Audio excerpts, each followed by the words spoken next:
Hi guys, my name's Andy, and in this video I'm going to be showing you how to play your E Minor Pentatonic Scale in open position, which means at this part of the neck.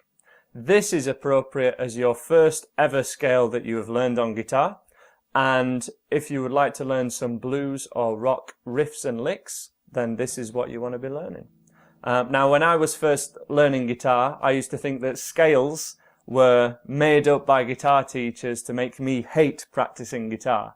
However, it's like learning your ABC before you learn a language. And if music is another language, we're going to need to learn this scale to know the order of the notes and which notes that we want to be learning. And to prove this to you, I'm going to then shoot another 10 videos showing you 10 songs and 10 guitar riffs that you can play using this one scale. So without further ado, let's learn our notes and get you in for a close-up.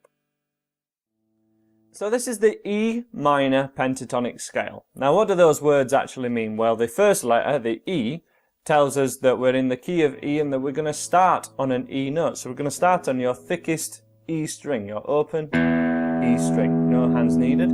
Because we're using open strings, that's why we call this in an open position, because we're going to be using each of the open strings.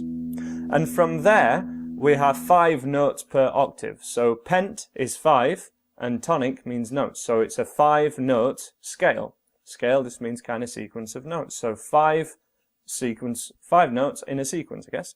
And to be able to play it, we need to assign a finger to a fret. This is very common for any rock lifts, lead guitar, anything you want to be playing that involves single strings. We will assign a finger to a fret. And we're going to assign your middle finger to the first fret that has a dot on it, most likely on your guitar on the top. And we're going to assign whatever frets, whatever strings we need to play at this fret, we're going to play with your middle finger. And then the second fret, we're going to assign to your first finger. We're going to start off playing that open string again, and then playing your middle finger at 3rd fret on the same string. And we're going to have 2 notes per string throughout this whole scale. So open to 3. And if you check out the tab or the chord sheet that's on my website, the lesson write-up for this lesson, it will really help you. Click the link to my website and you will see on the tab sheet that we have 0 and then 3. They're the first 2 notes that we've played. From there we go down a string and play the open A. And then it's 2nd fret on the A string. And then we're down 1 more string. Open D, and then 2nd fret on the D string, and we're going to pause there because that is 1 octave of this minor pentatonic scale. You may have even played the full scale shape before, but I would like us to always pause here. There's a reason for that I will cover in a second. Let's just do that one more time. Open, 3 on the same string, open, A string, 2nd fret on the A string, open on the D string, and then open, 2nd fret on the D string.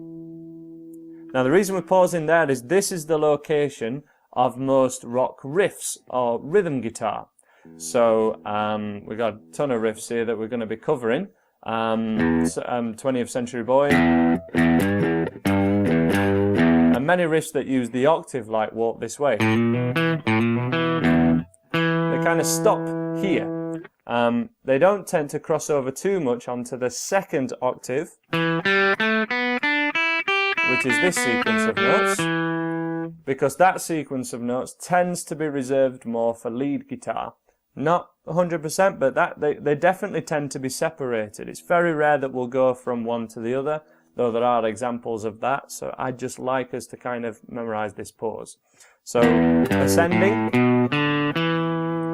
going up the sequence of notes, and then when we come back down, which I'd like to do from here just first of all, it's really important that we do it in the right order. So we go 2nd fret to open, 2nd fret to open, 3rd fret to open. And that's so that we're not missing anything out or jumbling up the sequence at all. We've gone low to high and then straight back down again. If you do them out of this order, you're purposefully kind of jumping around the sequence of notes. And it would be like learning your A, B, C, D, E, F, G in an incorrect order.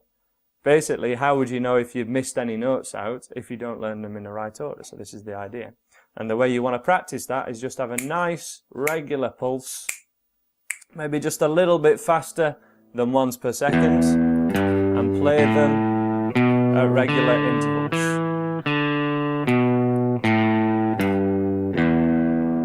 And also, we want to try and minimize any spaces between the notes also. But first of all, just got to kind of make sure we're playing the right notes.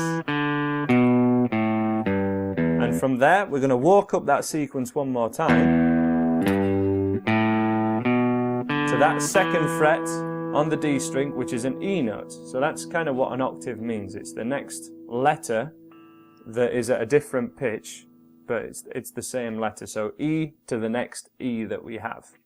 And from this E, we play that E again, and we're going to do the second octave. We're going to go open third string, second fret on that third string, open B string, third fret on the B string, and then open E. And again, I would like us to pause on that open E, although we do also have third fret on that E string as well. It's very much seen as an extra note, and as you will see in all these examples I have lined up of real songs and real riffs that use this scale, they start and end at the octaves. They're going to start and end on the E notes. So it's really important to practice from the E's and to an E. So we're going to start on the E from that second fret on the D string again. Start from there. And then we have open third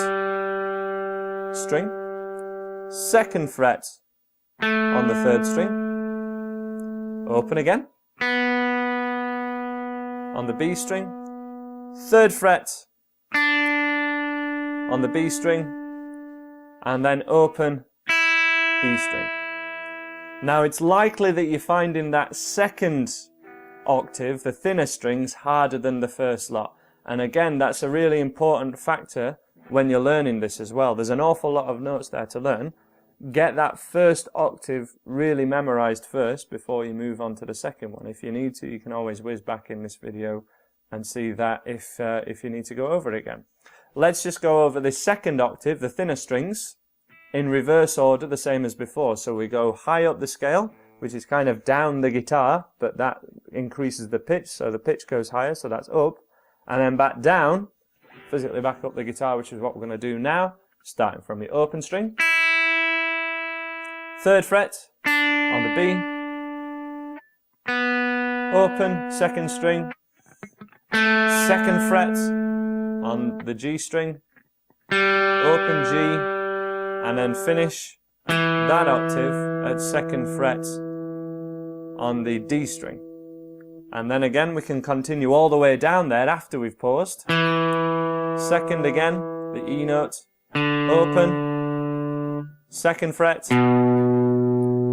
open, third fret, and open. If you're struggling with your picking hand and you're really unsure of how you should be holding a pick and everything, you should be checking out this video where I show you the most common mistakes that people make with their right hand, show you how to use a pick correctly and give you some pointers on that. If you're struggling with just the notes at this side and kind of memorizing the fretboard, just focus on that thicker octave, on those thicker 3 strings, the wound strings. As I say, this is appropriate for acoustic or electric guitar, so don't worry about that. Give it a go. And then, as soon as you're confident and you can do this 4 times, down and back, so 1 cycle, and turning around, is that. That's 1 cycle, and the way you want to practice this is going up, and then back down. That's 1 cycle, turn around straight away, without repeating any notes. We just play each note once. And we go up and back down to show yourself and to show me that you can you have complete freedom of those notes. You have the knowledge of those notes, because we have to know them in order before we learn to jumble them up and learn the riffs that I've got in this series of videos. Okay, so hopefully that's something that you'll be able to tackle within the next couple of days, and then you can get straight on to these rock riffs. We have this lower half, and then the lower octave for your rock riffs, your higher octave for more lead guitar, which is this second series of notes. And you can also practice it all in one go to kind of showcase that you can do that as well. And there's one or two songs that do kind of mix the octaves up. So that's how to play this E minor pentatonic scale in open position. Please check out any of the videos on my playlist of songs that you can play using this scale, and there's lots of cool blues riffs and little lead lines in there too. Please subscribe if you like what I do. Subscribe to my channel. Please subscribe to my channel. Subscribe, and I'm sure I'll see you again. Thanks very much, guys.